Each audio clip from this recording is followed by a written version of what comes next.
दिल्ली पाठोपाठ मुंबई हायकोर्टाला सुद्धा धमकी आलेली आहे। मुंबई हायकोर्टाला बॉम्ब उडवून देण्याची धमकी दिली गेली आहे। मुंबई हायकोर्ट रिकामं करून आता तपासणी सुरू करण्यात आलेली आहे। ही दृश्य बघतोय आपण। दिल्ली पाठोपाठ मुंबई हायकोर्टात सुद्धा आता बॉम्ब उडवून देण्याची धमकी दिली गेलेली आहे।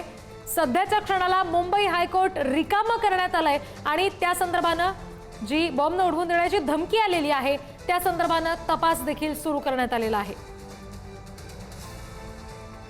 दिल्ली पाठोपाठ आता मुंबई हायकोर्टाला सुद्धा बॉम्ब उडवून देण्याची धमकी दिली गेलेली आहे आणि त्यामुळे आता मुंबई हायकोर्ट रिकामं करण्यात आलेलं आहे आणि बॉम्ब उडवून देण्याची धमकी दिली गेल्यामुळे त्या दृष्टीने सध्या तिथे तपास सुरू करण्यात आलेला आहे। पूर्णपणे मुंबई हायकोर्टाची ही जी इमारत आहे ती रिकामी केली गेली आहे आणि त्या ठिकाणी आता तपासणी सुरू करण्यात आलेली आहे। आणखी तपशील घेऊया प्रतिनिधी पंकज दळवी यांच्याकडून। पंकज, नेमका काय घडतंय आता या परिसरात?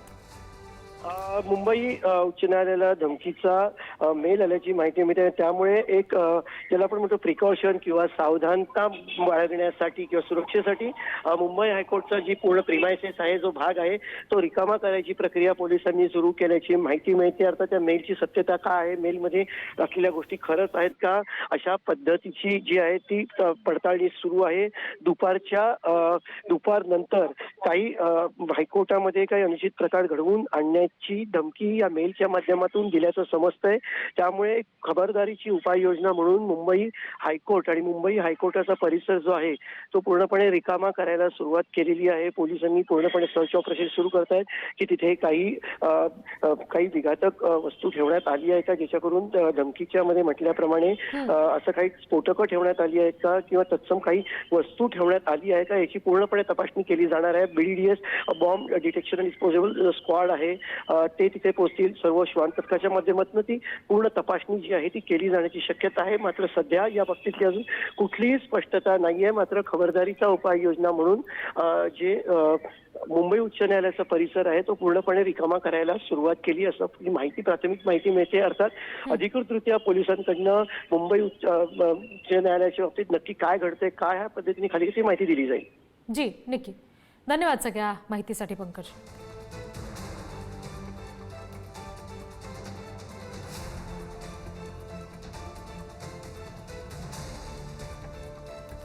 मुंबई हायकोर्टाला बॉम्ब उडवून देण्याची धमकी आलेली आहे आणि त्या दृष्टीने आता मुंबई हायकोर्ट रिकामं केलं गेलेलं आहे आणि त्या ठिकाणी तपासणी सुरू झालेली आहे। दिल्ली पाठोपाठ आता मुंबई हायकोर्टाला सुद्धा ही धमकी आली आहे। आपण जर बघितलं असेल तर हा हायकोर्टाचा परिसर आहे। खरं तर हा गजबजलेला परिसर असतो। काही वेळापूर्वी या ठिकाणी मोठ्या प्रमाणात वकिलांची गर्दी बघायला मिळत होती, मात्र आता संपूर्ण परिसर जो आहे तो रिकामा करण्यात आलेला आहे। पोलिसांनी बॅरिकेड्स लावले दोन्ही बाजूने आणि हा संपूर्ण परिसर आता मोकळा करण्यात आलेला आहे।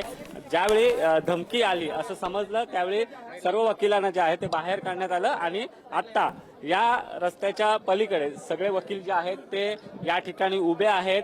आतमध्ये ज्यावेळी बोलवलं जाईल त्यावेळी जाणार आहे। मात्र आता जर बघितलं असाल तर हायकोर्टाचे सगळे वकील आता या ठिकाणी आलेले आहेत। आपण काही वकिलांशी बोलणार आहोत, काय सांगितलं सर? आता सध्या तरी काही अशी सिरियस थ्रेट असंच नाहीये। आम्ही कोऑपरेट करतोय सगळे पोलिसांबरोबर आणि आता आम्ही सगळे बाहेर उभे आहोत। किती वेळ झालाय? एक अर्धा तास झालेला आहे आम्हाला बाहेर येऊन सगळ्यांना। नक्कीच अर्धा तास झालेला आहे। हे वकील सगळे या ठिकाणी उभे आहेत। सरकारच्या वतीने देखील नेमका शोध घेतला जातोय, गृह खात्याकडून शोध घेतला जातोय, नेमका हा धमकीचा मेल कुठून आलेला आहे आणि या ठिकाणी देखील आणखी काही वकील आलेले आहेत। काय सांगितलं आतमध्ये तुम्हाला? नाही, ऍक्च्युली सगळे आपले वकील जे आहे ते आपले कोर्टात होते, मॅटर चालू होता सगळ्यांचा। आपोआप माहीत पडलं की कोर्ट वॅकेट करायचं आहे आता, त्यामुळे सगळे बाहेर आले। श्रद्धा, आपण जर बघितलं असेल तर आता दुपारचे 1:30 वाजलेले आहेत आणि 1:30च्या सुमारास या ठिकाणी मोठ्या प्रमाणात वकील येत असतात, कोर्टात केसेस सुरू असतात। त्यातच हा मेल आल्यामुळे आता संपूर्ण कोर्ट परिसर या ठिकाणी रिकामा करण्यात आलेला आहे आणि आता या ठिकाणची दृश्य कोर्ट परिसराबाहेरची दृश्य आहेत आणि या ठिकाणी कुणालाही आतमध्ये जे आहे ते सध्या जाऊ दिलेलं नाहीये। बॉम्ब पथक शोध जे आहे ते या ठिकाणी पाहणी करताय। नेमकं ही अफवा आहे नक्की काय आहे याचा शोध जो आहे तो पोलीस घेत आहेत आणि हा संपूर्ण परिसर आता रिकामा करण्यात आलेला, ज्या ठिकाणी नेहमी गर्दी असते, केसेस सुरू असतात, त्यावेळी वकील असतात, त्यासोबत याचिकाकर्ते देखील असतात आणि आता पोलिसांनी हा रस्ता देखील बॅरिकेड्सने या ठिकाणी बंद करतायत. पोलीस खबरदारी म्हणून खऱ्या अर्थाने हा संपूर्ण परिसर बंद केला जातोय. नेमकी ही धमकी कुठून आली, काय कारणासाठी आली याचा शोध पोलीस घेत आहेत. मात्र खऱ्या अर्थानं मुंबई हायकोर्ट गजबजलेला हा परिसर आहे. मुंबई हायकोर्टच्या जवळच आपण बघितला तर मंत्रालय आहे, या ठिकाणी सीएसटी स्टेशन आहे आणि हा नेहमीच परिसर जो आहे तो गजबजलेला असतो. अनेक लोक आपले केसेस आणि खटले घेऊन या ठिकाणी येत असतात, वकील देखील मोठ्या प्रमाणात असतात आणि अशा प्रकारची धमकी आलेली आहे आणि याचमुळे पोलिसांनी आता हा संपूर्ण परिसर जो आहे तो रिकामा केलेला आहे.